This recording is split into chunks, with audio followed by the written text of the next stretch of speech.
Anthony, who is one of my clients, had a YouTube channel with hundreds of thousands of views, and almost none of it was making him any money because his leads were broke as fuck. And right now you might be in the exact same scenario. You're putting in a shit ton of work because you need to write the scripts, then someone needs to edit it, package it, and then schedule it, only for it to get measly tens of thousands of views, which either books calls with unqualified people or you don't get any calls at all. Or you might be on the complete opposite side of the spectrum where you're not getting that many views, with the exception of a select few videos where you get tons of highly qualified traffic. You just gotta seem to figure out how to replicate those videos. This video will showcase you the exact step-by-step solution to both of these problems that you'll be able to instantly implement. So you can copy this for your own offer and actually make some fucking money from your coaching offer with YouTube instead of getting tons of user subscribers. First, you need to understand the difference between problem-aware, solution-aware, and ready-to-buy now YouTube content. Because focusing on just one, which you are likely doing right now, is the reason you're not making any money. Then the pendulum, which is the reason why raw videos in the market are outperforming highly edited scripted out ones recorded in some fucking podcast studio. An exact principle that made Anthony's first video perform 30 times better than what that channel should have done at its size. And finally, the funnel sitting behind all of it, the VSL and the backend selling systems, because the views mean nothing if you don't have this shit set up in the first place. And that's what actually makes you the 10k days that I've talked about. So let's get into it. The first thing that you have to get into your head is that a YouTube channel that actually makes money is a funnel. And in that funnel, there are exactly 3 types of videos, and each one has one specific job. And if you only make one type of video, you're basically not going to make any money. The first one is your problem-aware video. This is the top of the funnel, and its only job is to pull in qualified leads into your ecosystem. So these are people who know they've got a problem, but they don't really know the solution exists yet. So if Anthony is a guy who hates his 9 to 5 and knows he needs to make money online, but has no clue that AI dropshipping is even the thing that's going to do that for him. So the whole job of this video is to call out his problem, showcase that a solution exists, and move him down the funnel so he actually wants to discover what that solution is. And it's very important that you don't pitch anything here. The second you try to sell on a problem-aware video, you basically just scare everyone away and they might never fucking watch you again. It's the equivalent to proposing on the first date. So the only call to action on these videos is literally go watch this next one. We want them to go deeper down into the rabbit hole and make them nurture themselves. And the mistake that everyone makes is they only make this type of video because it's the one that gets the most views. So they get all this attention and they have absolutely nothing to do with it. That's why the second type of video is so important, and this is the solution-aware video. This is the middle of the funnel, and this is where the trust actually gets built. Now the viewer knows the solution exists. He knows dropshipping is a thing, but he's skeptical, and he's tried other business models before, and is comparing you to 5 other gurus that he's been watching. So the job of these solution-aware videos is to teach your audience something that is genuinely useful. Because the only question that they have at this point is, how is this guy any different as compared to the other gurus that I've seen? So while giving value, you want to make sure you break the false beliefs that are preventing your audience from buying and pre-handle any objections before they come up. You're pretty much selling them slowly on the program, and they think that they're getting a shit ton of value and learning something. And the goal is to make them leave thinking 2 things. 1, damn, this guy actually knows what he's doing, and 2, if the free stuff is this good, then the paid stuff must be unreal. And if you're thinking how to get ideas, it's very simple. So every single objection that your sales team hears on the phone becomes a video. So if people keep saying, I've already tested a bunch of products and failed, you make a video about why failing on your first few products is literally the process. Now the objection is never going to come up again if you watch the video. So your closer might literally give you a kiss on the forehead for making his life easier. So by the time that this guy books, he's not really cold anymore, he's already half sold, and he just has to know the next steps. And the third type of video is the ready to buy now video. And this is the bottom of the funnel. And this is the one that actually books the calls and ultimately collects cash. So at this point in time, the viewer already knows you, already likes you. It is basically sitting there waiting for a reason to actually pull the trigger. And the job of this video is dead simple. Show a shit ton of proof, kill the last bit of doubt in their head, and tell them exactly where to go next. So this could be a student interview, which is the easiest one, because we basically say, here's exactly what we did, and here are the receipts. And this is the only place you put a real call to action, the link to the VSL, the application, or the call, because this is the only video that attracts ready to buy now leads. And that's why it's important to have all 3.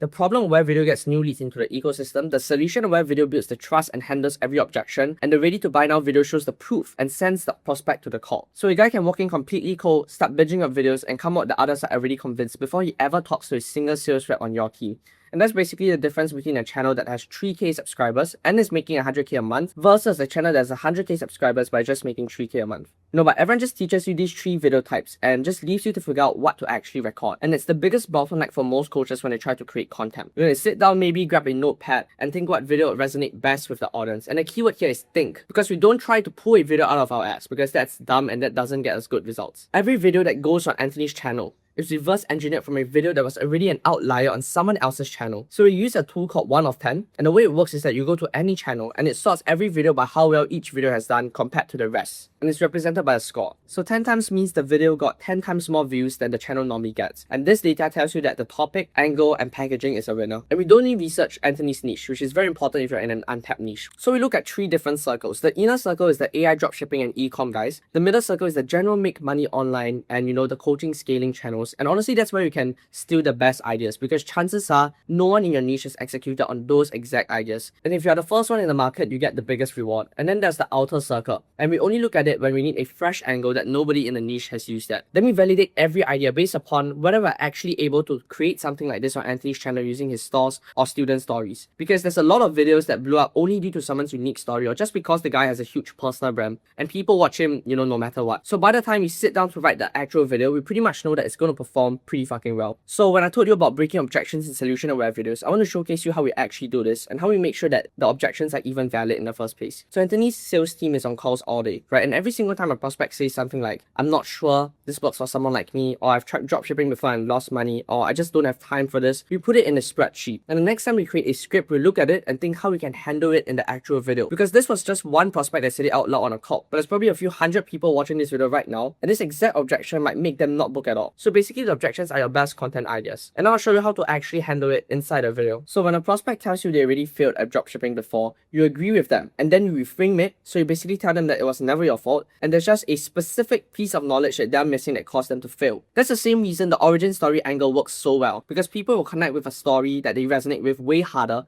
than you just telling them some bullshit stats or facts. And in order to make it more potent, we frame it as a unique mechanism. Because if your prospect hears the same shitty solution they've already heard for 300 times, they've already lost hope, and so they never buy. So you package your framework and you put a little spin on it and a name. And please don't use shit like, I don't know, turbocharged e-commerce 5-step 7-figure virality focused store framework. You have some fucking taste, because a good mechanism's name is simple, it's concrete, it's memorable, and once they read it, they have to already know how it kind of works.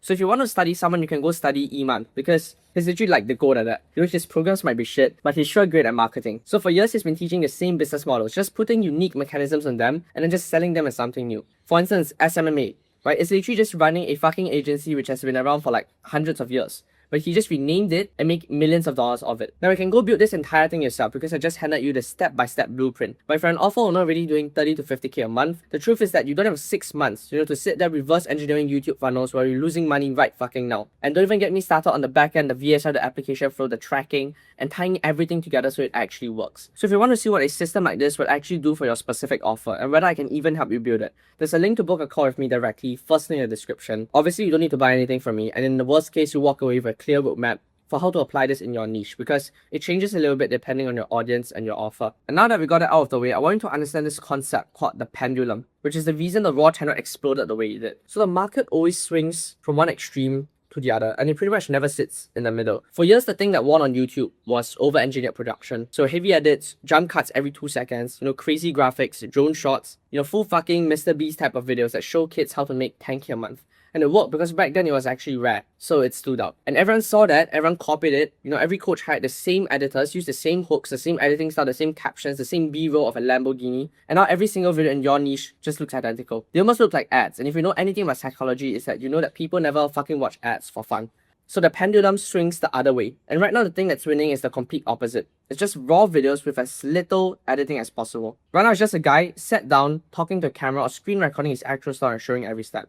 And it works for one simple reason. When everything in the market is overproduced, the raw videos give your ICP a break from all the other bullshit, and it actually looks like a genuine person telling the truth, wanting you to succeed with no ulterior motives to sell you anything.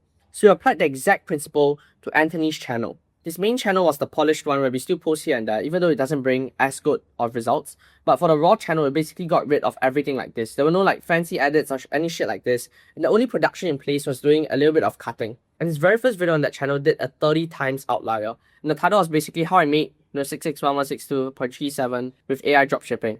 And then he just reviews the actual store and walks through it. And besides the shiny 30x multiplier thing, the most important part is that he actually put in the right kind of people into his ecosystem that had the buying power and intention of it. Because the people who watch 2-hour and 30-minute store breakdowns are the exact kind of people who will piff on our calls. And the proof is that, bro, look at the comments.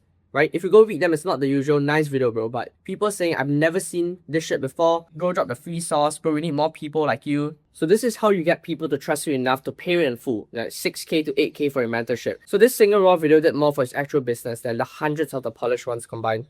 So the lesson here is don't just copy what's working today, but understand why it's working, see which way the pendulum is swinging, and then get there before everyone else. This applies not just to YouTube videos, but to funnels, ad creatives, and even fucking politics. Now, before you run off and film some raw, one-take video thinking that's the whole secret, you need to understand that raw does not mean lazy. And this is exactly where most people fuck this up when they try doing this on their own. But the thing is, people couldn't even see the start of the video until they actually started watching. That's why packaging is around like 65% of the entire success on YouTube. The title and the thumbnail are the two things that are the easiest to fuck up, because title is like a few words, and they're probably outsourcing thumbnails to some Indian who doesn't know shit about human psychology and persuasion with visuals. So the title of this 30x video was how I made $661,162.37 with AI dropshipping. And we didn't just write 600,000 for a VZ, because we made it ultra specific, literally to the fucking cents, which makes it very believable. And it also calls out exactly who this is for. It's got a curiosity gap, because now you have to know how the fuck he managed to make that much, and it's got proof inside it. And then the thumbnail is complementing it by showing the actual store behind it. And a lot of people just put the same shit in the title as they do in the thumbnail, so it's pretty much useless. So the raw video is what actually kept the retention and pushed it further in the algorithm, but the packaging needs to actually be locked in for the video to work. To create great YouTube titles, you want to follow the 4 U's and include at least 2 of them in there. Is this unique? Is this ultra specific? Is this useful? And is this urgent? It's the same principle as creating headlines basically. What I typically do as I find a great YouTube idea I want to copy is that I copy the title and download the thumbnail using YouTube thumbnail downloader. Then break the title down into various elements that are relevant to my ICP. For instance, Leila Homozi's Give Me 15 Minutes and I'll Make You Dangerously Confident can be broken down into Give Me Video Length and I'll Make You Dangerously Desired attribute. And then Matthias, If You're Ambitious but Lazy, Please Watch This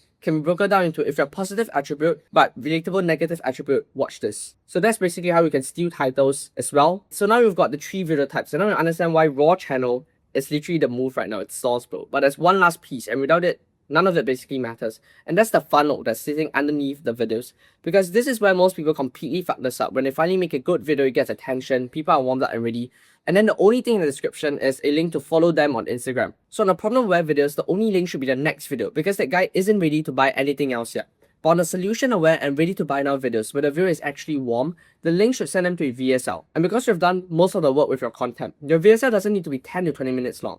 Around 5 to 7 minutes is a sweet spot, because all you need to do is give them information about the offer. And the only thing the VSL is trying to do is get them to fill out an application. Now in the application, we ask the qualifying questions like, what's your budget? How serious are you? What's the situation? So the broke 18-year-olds and the Indians, they get filtered out and they never reach your calendar. So by the time someone actually books a call with Anthony, they've watched the content, they've watched the VSL, they've filled out the application, and they've qualified themselves basically. And they show up to the call basically pre-sold. And that's why Anthony's sales team loves us, because we bring the type of leads to the calendar that basically only needs a payment link to buy. And that's why the raw channel does multiple 10K days with our setter even closing cliffs occasionally. And the main channel does almost nothing, even though the main channel has way more subscribers. And for the raw channel, every week I personally sit down and look at all the data, such as a CTR retention graph, which part do we lose the most viewers and which video got us the most qualified leads. And the moment something outperforms, I analyze what actually made it work and then do the same thing but from a different angle. So when the store breakdown format performed, we made another video just like this, but based upon the other data, we made it even better. And YouTube is literally giving you a second-by-second map when someone leaves the video. So let's say looking at this, we can see that most people, they just drop off at around the 30-second mark, right? And so I'll look at what was there and make sure that we don't make the same mistake on the next video. If you do this on a long enough time frame, you can basically start printing 10K with YouTube the same way Anthony does. So the 3 video types are 80% of the entire funnel. Problem-aware pulls in the right viewer, solution-aware video builds trust and kills every objection, and ready-to-buy now content shows the proof and sends them to the call. And you need all 3 for the funnel to be working properly. And the pendulum is the reason why raw types of videos work so well right now. Everyone went so polished that, polish became commoditized. And raw and honest right now is what really stands out and pulls in your buyers. That's also what made his first video did a 30x outlier. And the VSL funnel underneath is what actually gets you the fucking cash inside of your pocket. So the warm videos just point to a VSL, the VSL points to an application, and the application filters for qualified leads. And so your team only ever talks to people who are already sold. For disqualified leads, you want to take note though, because these people might be Indians in disguise. But what I mean by that is that they could actually be qualified, but they could lie on the application. So what I tend to do is still have the setter follow up with them and make sure that they're actually disqualified. And what I plan to implement for Anthony for the next month is that Anthony has built out this massive free course that I'm going to package and sell as a low ticket school community that I can funnel these disqualified leads to so that they're not wasted in a sense. And none of this is some genius level secret, right? The videos are so simple, the funnel is simple, the only hard part is getting all the pieces working together in the right order. And I just gave you that. So go build it, or if you'd rather have my team just build the whole thing and drop it into your business so you can stay on camera and actually coach instead of fucking around with funnels, the link is in the description again. Book the call and I'll personally map out this entire thing for you. That's it for today's video and see you in the next one.